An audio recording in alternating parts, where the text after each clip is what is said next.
progetto Cultura e Salute è un progetto che nasce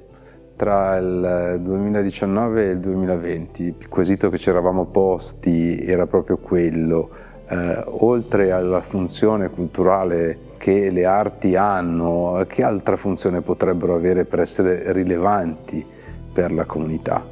Evidentemente la prima funzione alla quale si pensa e si deve pensare quando si parla soprattutto di cultura pubblica è la funzione sociale. Abbiamo deciso di proporre questo corso universitario come conseguenza di un percorso più complesso. Lugano era il contesto ideale per proporre un percorso di formazione strutturato che potesse essere utile agli studenti di medicina per comprendere effettivamente che potevano avere altre nuove frecce alla loro faretra. In queste 3 edizioni abbiamo avuto l'opportunità di coinvolgere sicuramente il sistema della medicina in Ticino nella sua massima espressione. A questo sistema abbiamo associato le competenze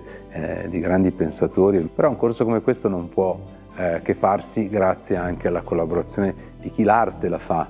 e quindi abbiamo necessariamente pensato di coinvolgere dei centri propulsori che formano e che creano arte nel nostro territorio. Abbiamo iniziato dal Conservatorio della Svizzera Italiana, associando delle riflessioni di giovani compositori ai temi delle lezioni e quindi realizzando dei momenti unici in cui venivano realizzate delle performance live. Parlando di scrittura e del rapporto fra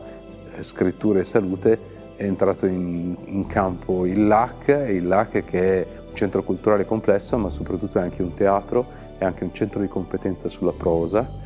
e quindi il testo spesso è il testo della pièce teatrale, quindi il testo della drammaturgia, e la drammaturgia e il teatro stesso sono uno degli strumenti più efficaci nel portare in scena i sentimenti, i dubbi, le emozioni, e quindi uno dei grandi strumenti che permettono di dare volto, forza e corpo anche alla scrittura come fenomeno terapeutico.